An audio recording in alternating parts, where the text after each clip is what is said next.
My name is Rhapsody, his name is sneakyteak, and welcome back to the ladder streak. How's it going, bud? It's going awesome. I'm super stoked to see that Ascension 9. One away from double digits. Oh, We're going up. we're almost halfway there. Yeah. It's definitely halfway, right? It's not like the second half gets significantly harder. We don't worry about the cost at the top. We just look at the rungs. Well, It's an aspirational gaze. do we want to Look how try easy and it is call to a click shot through. here? Because like, I'm gonna call a shot at 15. That's where I'm calling my shot. I think that's. I don't think it's necessarily like a super realistic cold shot. Okay. But it's my aspirational cold shot. I don't want to be so aspirational as to say like, you know what, we're gonna die on 20. We're gonna die on the heart on 20. But Okay. I'll drop mine in as 15 rather. I can only say 20. Oh! It's the only thing I can say in good conscience, and it's not because I think it's realistic at all, but that has to be the objective. Because otherwise I don't enjoy the climb, and otherwise you lose. Mhm. You for me, that's one of the biggest things that I've learned about laddering is the moment you're complacent or uninvested in getting to the top is the moment that you make a decision which sends you back to the bottom. So Okay. I have to say 20. And that's all I can say. I'm going to use that methodology to adjust my own. We are going to get to Ascension 25. I'm going to install the mod. We're going to do the There we go. the Ascension pluses. Have you seen that mod? I actually? have. I haven't played with it. I have seen it. It's the positive and negative modifiers, right? It just starts to get even more silly, right? I've never played with it either, but I understand that it starts to be very cruel in the 20s. Hey, I've seen this start before. This is an off-camera speedrunning character. This is why it happens consistently on Watcher as well. Because like a lot of the time, I'll do the first floor and just look for the first tantrum, and then I'm like, cool, I'm gonna have a speedrun in my own time. And if I don't find that tantrum, we're starting again. This is why I have 3 accounts. I just did some file manipulation. I have 3 different accounts in my Slay the Spire. One's for ladder, one's for buffoonery, and one's for only Ascension 20 data.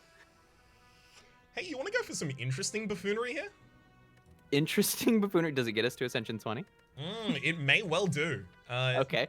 So my pitch is the opening path of the 2 enemies, shot, 2 question marks, or we could just, take an extra enemy. Sure. Rest, elite, rest, chest, rest, question mark, goal, the emerald elite, question mark, and then up through the end. It's a sweet path, and there's not a great path with 3 elites. There's there's a pretty okay path with 3 elites on the left side, but the fact that we could potentially snipe this first elite. That's exactly what I'm thinking. Who is our boss? The boss is the slime. So Watcher tends to handle slime pretty well. And this also means it's not quite as good as, say, Hexaghost for this, but it also means that we might be able to get away with resting less. So a good example of something that I've found is oftentimes Watcher does need some health to get through some Guardian turns, but you frequently have a deck for Slime Boss to where you can basically 100 to 0 it. Yep. And Hexaghost rewards you for having slightly less health with that nice turn too, right? So I like this path a lot. Let's do it. Let's snipe this elite. I'm also really, really excited by the prospect of getting a very early shot with about 100, 150 gold by that point. Yes. Just for the option of picking up a card that helps us define the direction this deck is going to go on this floor. Like a Windmill Strike. Oh, You're a big fan of the Windmill Strike, huh? I like a Windmill Strike. To be fair, like, again, the Windmill Strike is in the Devotion build that I play not against the heart. And then I take it to the heart and I die. Okay. Hey, I did some Divinity things against the heart recently. I think Devotion is actually maybe the most consistently takeable. Ooh. I know you like Meditate a lot. Should we start with do. Meditate? I think Meditate is a very strong card. Let's do it. I'm keen on it. It's hard to turn down the Sash Whip. Sash Whip is value common, but I like it a lot. Ooh, there's the pressure points. We can start taking the pressure points build. You ready for it?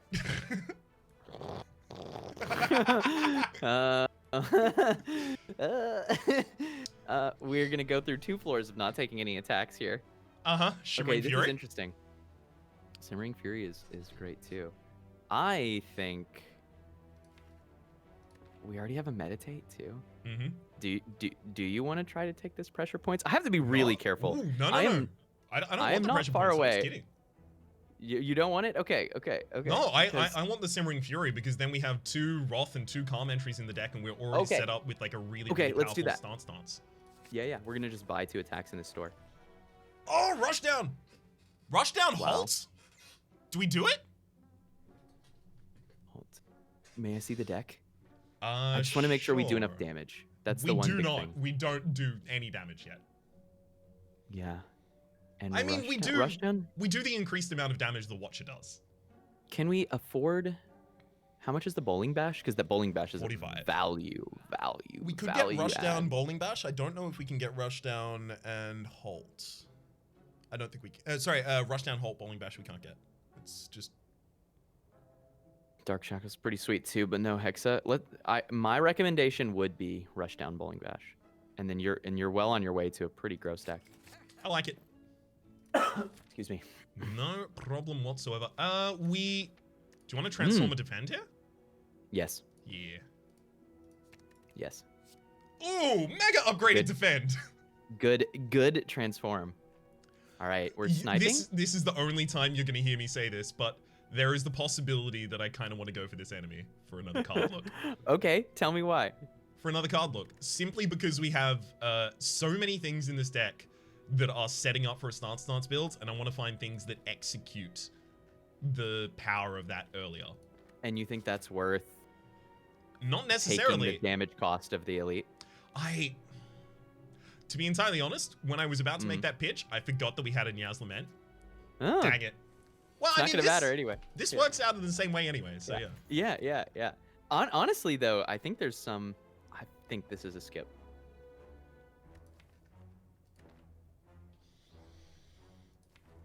Okay. Actually, double meditate is very cool, but we're getting pretty cheeky if we take that at 15 cards on floor 6. Yeah, it's a bit thin to do that at the moment. Yeah. We want to upgrade the Eruption just for the extra attack power on the individual turn. I was leaning Bowling Bash, I think, because this deck is... The power of Wrath means that we're already going to do a pretty good job burning down Gremlin and Lagavulin. Lagavulin's a little tougher, but that just means we need good attacks to do damage. And being able to dispatch a sentry even outside of Wrath, I think, is pretty important. Okay. That's a good pitch. I like it. And we have Distilled Chaos to extend the energy on that Eruption turn, right? I saw you mouse over that. Yeah. It's exactly the kind of thing that I was thinking. We should use it. Right now? Or, yeah. Because, it will pull skills later, but it'll also pull valuable skills. Yeah, that's a good point. The thing that I was considering there was trying to get us into Wrath, but I think playing out the attacks first was really good because if we meditate, that's something that we have to play around with the Distilled Chaos. I just, heuristically, the sooner we get into Wrath against Gremlin Knob, the better. Especially having already drawn through Bowling Bash Plus without Wrath. With 2 Calm triggers in the deck as well, though, the yeah, possibility exists that we even go into Wrath and then out of it. Yeah, that's totally true. Okay, maybe we wait a turn. I kind of want to use it for the, execution or I need to immediately defend myself kind of turn. Do we want to take the 16 on here for the... Or even possibly the 18 for the strike as well? Oh my gosh. Wait, there's more that... wait, there's more. We can go Eruption, Strike, and then Distilled Chaos, and there's a pretty good chance that one of the things it's hitting is Vigilance, right? Oh, do we have Rushdown live? Yeah, we do. We're going to draw 2. Okay, so I think it's always Eruption first, right? Because we want to see what we draw. We know 2 of the cards that are left. 1 Simmering, 1 Defend. This is interesting. Yeah, what do we do from here? Be sad? I am feeling like Be sad is pretty high on my priority list right now. I'm thinking strike. If we get a hand that's really, really defensive in the next turn, we use Distilled Chaos first, and then we defend ourselves with the rest of the hand. If we get an aggressive hand, we try and aggress and then defend ourselves with the Distilled Chaos. And what happens if we Distill Chaos right now? We play a Defend and a Simmering Fury and a card from the top of the deck, right? It'll generate that. That would reshuffle us too. It should. It I don't know. Does it get halted? We have, Actually, that is good science. we have more attack density in our discard pile than defense density. So Yeah. we do want them back in the draw pile. Like, and maybe that means we play out a strike. This is fascinating. Would it ever be strike, miracle, strike, distilled?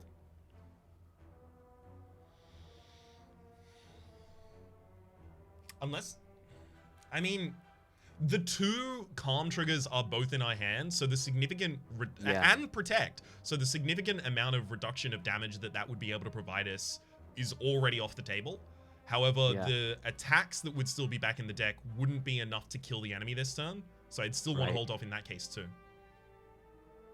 Okay, last pitch. I know I'm rotating through a million options here because in part, I just think Distilled Chaos is one of my favorite potions because of how complicated it is. It's actually such a complex potion. What about this play? We play one strike. We Distilled Chaos. We know that it's hitting a Simmering Fury and a defend. And then we think it's going to cycle the deck and hit one more thing. And then we still have Miracle Meditate left over at the end. We've got Simmering Fury online because of the Distilled Chaos.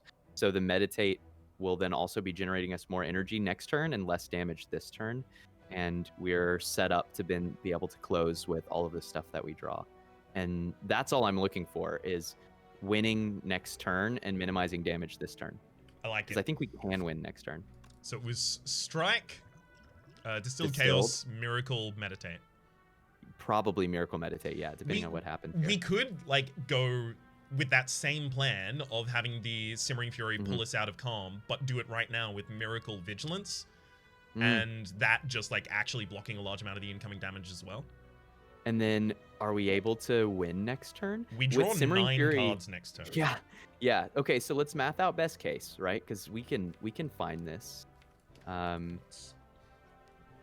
We've got 9 cards, and we will be leaving Calm, which means we're also going to be at 5 energy. So, as an example, Quadruple Strike is 48, and a Bowling Bash is 68 there. So that's like perfect, though. That's all the strikes in the Bowling Bash in one hand. Which indicates to me that getting some damage online here is probably good. All right. Okay, so it did shuffle. Cool. Yeah, I mean that's good for us though because we can now meditate back a. Ooh, actually, there's no strike. Right. It's kind of weird. Meditate. Yeah, because unfortunately, this shuffle means that we can't meditate back like Bowling Bash or anything. I think it's we just okay, win but anyway, it does mean our next hand is super aggressive. It's perfect. Oh, that was good. Fascinating. I don't know if we did or did not do the perfect thing there, but it felt cool. I think ultimately that is the best play we could have made at that point because every other play that I was considering was like, yeah, we'll eat a hit for another turn, and like one less turn of eating a hit is pretty good. This is a hard pick, man. Seriously. Oh, it's as in a difficult pick or like you hard pick this? No. I think it's tough because Fear No Evil is one more source of calm and infinite, and I almost like in my mind I was like, yes, Fear No Evil. There's also a Reach Heaven here though. And if there's one card which I have seen consistently close Act 1 and half of Act 2, it's that card. If you just want a single card to do a lot of damage, especially after having skipped a bunch of damage, that's the answer. Is that the, like, so Fear No Evil does something that not many other cards do, which is provide you calm on an attack. Does Reach Heaven provide you anything that cannot be provided adequately or similarly by a different card? No, and that's the reason why the pick is difficult, because Reach Heaven is the pinnacle of great early game damage. Just like having Through Violence. As an example, I feel 60% more confidence, 70%. I'm just making up stats to sound like some sweet, anime protagonist or whatever. But picking up that Reach Heaven makes me substantially more confident that we win Slime Boss very safely. Because being able to put a Through Violence into our draw and then pop off, I like strong. I like it. As for the upgrades, though, at this point, like Eruption or Simmering Fury? I think that Eruption is a very reasonable upgrade, just because I think it will make us better at hallway fights. The Meditate upgrade is very good, and eventually we'll want to do it, but it's a good example of an upgrade that gets better the better the rest of your deck is, right? Yes. It's kind of like you don't upgrade the well-laid plans until you have 2 great targets to hold. Yeah. And I think I feel the same way about Meditate. That's exactly the reason that I didn't pitch Meditate there. In particular, the additional part of it is also, I am not always going to be in a position where I have a large amount of cards in my discard pile to choose from at this point. Yeah, it's true. So I kind of want to wait until I have a thicker deck with higher value in it. Cool. Let's erupt. Easy. Erupt, and then maybe... Do we even do Rushdown and just try to get the efficiency online? I really like the idea of like heavy cost reducing the things we have to play in the first cycle, because the second cycle we're generating our own energy. Yeah. And then we're also using our own energy through the Rushdown and stuff like that, right? But in the first cycle, we still need to set up. I've been hesitant to take these. Yeah, so I love bronze scales. Hey, I actually did science the other run. I use a little mod called Relic stats to keep track of how much damage things are doing. And I've talked about how strong Mercury Hourglass is. And throughout a run of Ascension 20 Slay the Spire, if you get it fairly early, Mercury Hourglass will do usually between 400 and 600 damage. Like really a lot of damage throughout the run if you pick it up in Act 1. Bronze scales does the same, particularly if you're doing heart runs. This is one of those common relics that seems kind of incremental, that actually just stacks up so much value, and it's specifically good in certain fights that you might have to respond to. Like bronze scales means we don't have to worry much about birds in the next act. Bronze scales is so good. I never thought about it in comparison to Mercury Hourglass, because Mercury Hourglass I know is good. Bronze scales... It's great, and it's generally great.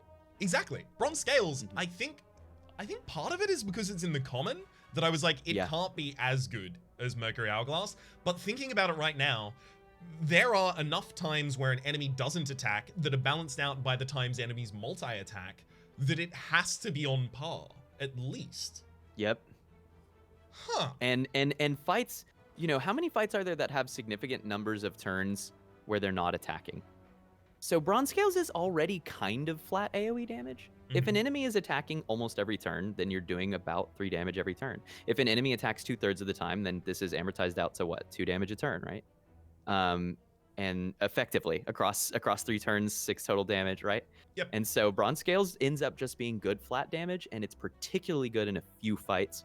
And so much of Slay the Spire is picking up things that are particularly good in a few fights. So I really love this relic. It comes out to a ton of damage. It feels great in the heart fight. It's just awesome. That is actually a secondary element of it. Is I have started to think about, or back when I was doing my initial heart kills, I started to think about the bronze scales a little bit more because of the thorns, and knowing that like Caltrops and the Thorns potion are also ridiculously valuable in that fight. Yeah. It's feels lovely. good. It's lovely to have a little bit of a new appreciation of a relic that's been in the game the whole time. It is, because you look at the common and you're like, oh, whatever. We got somewhat stronger, but the more I play, the more excited I am about those common relics. Ooh, I think so. Yeah, I think so. Go for the walls. Think so. Yeah. Bail. Do we miracle? Do we go miracle strike vigilance just to push a slightly more damage this turn? Yeah, because the Simmering Fury is a turn delayed for its action. Cool. I kind of want to just do that in Simmering Fury. Yeah, I agree. Enough. We should have the kill next turn. I also elected to go here to look at cards. You're proud of me, Teak? I am. It's good. It's good to click cards. Ooh. Do you ever click on the Empty Mind? Are we starting to get too cheeky towards the stance build? I don't think so. I think like another calm trick. Oh, I don't think so in terms of I don't think we're getting too tricky. I think we can take Empty Mind. Yeah. I agree. I think it's good. Great. We've got 2 calm triggers, and it's a great Empty Mind target actually, or meditate target rather.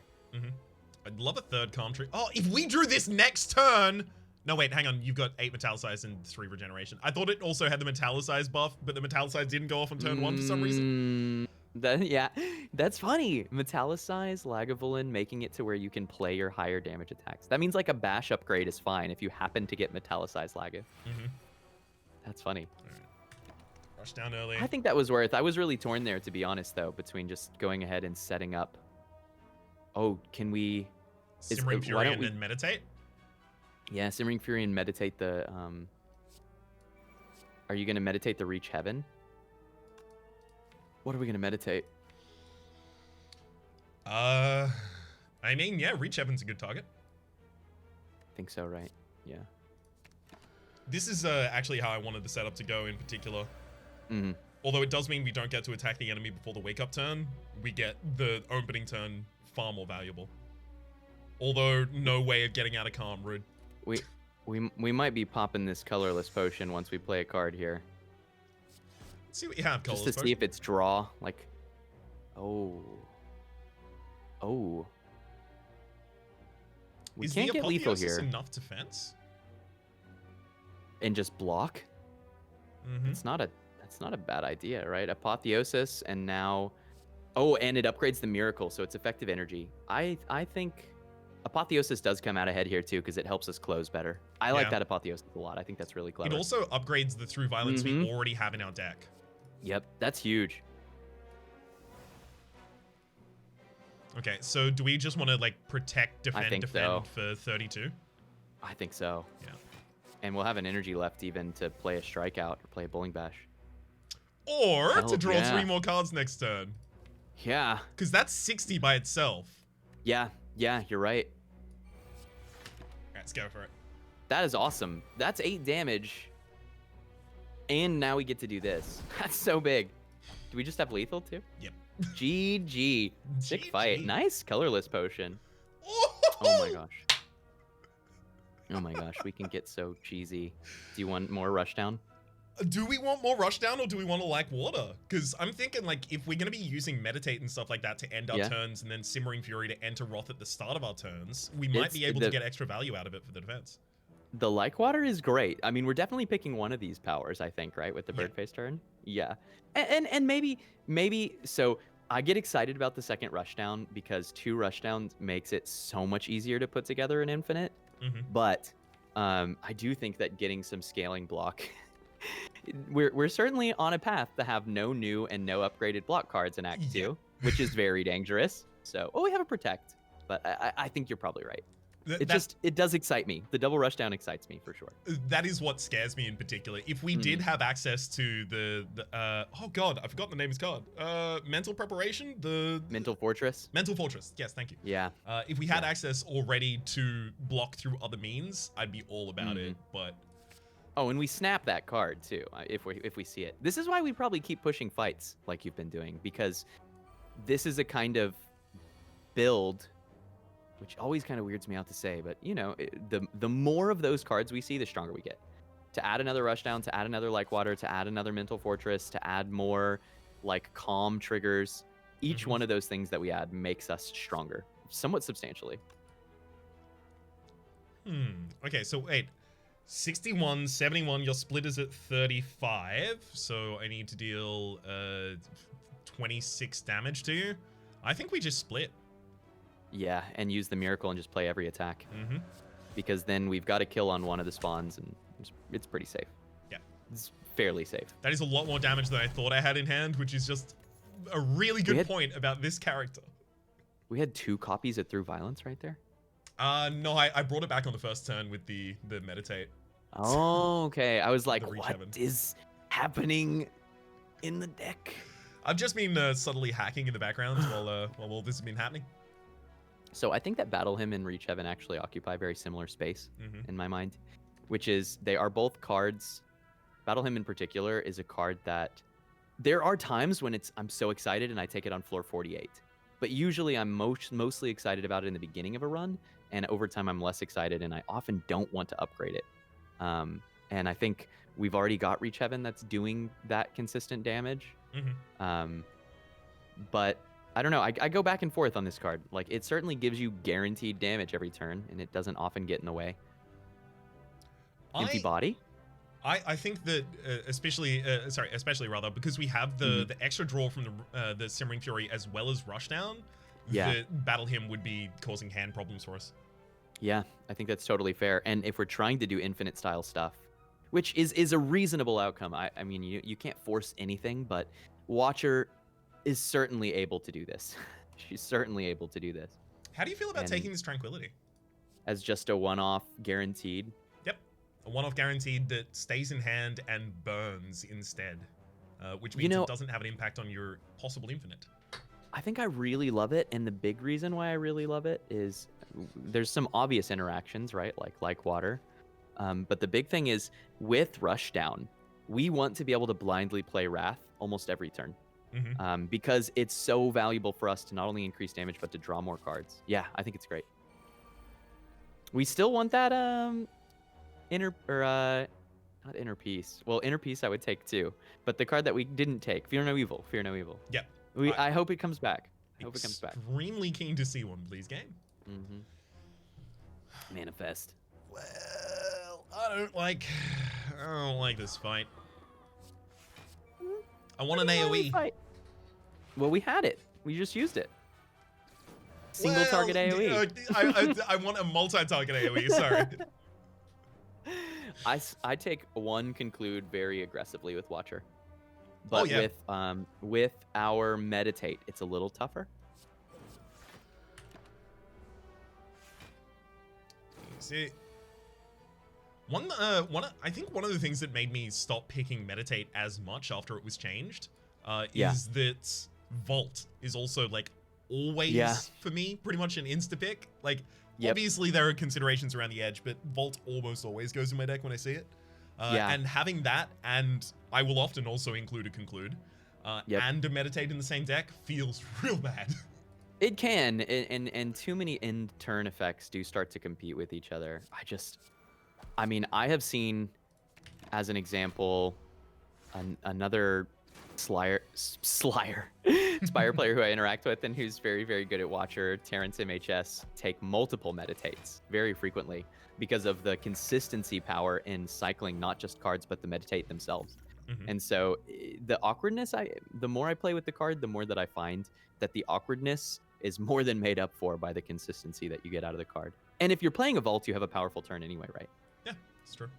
Speaking of consistency, do we want a consistent way to always enter Wrath? I kind of like the idea of having, alongside Rushdown, Like Water, all of these kinds of things, 2 cards that we just have saved to exit the mode we're currently in if we need to in a hitch. The problem is it does deny us the first 2 draws, like if we don't play them on those 2 turns.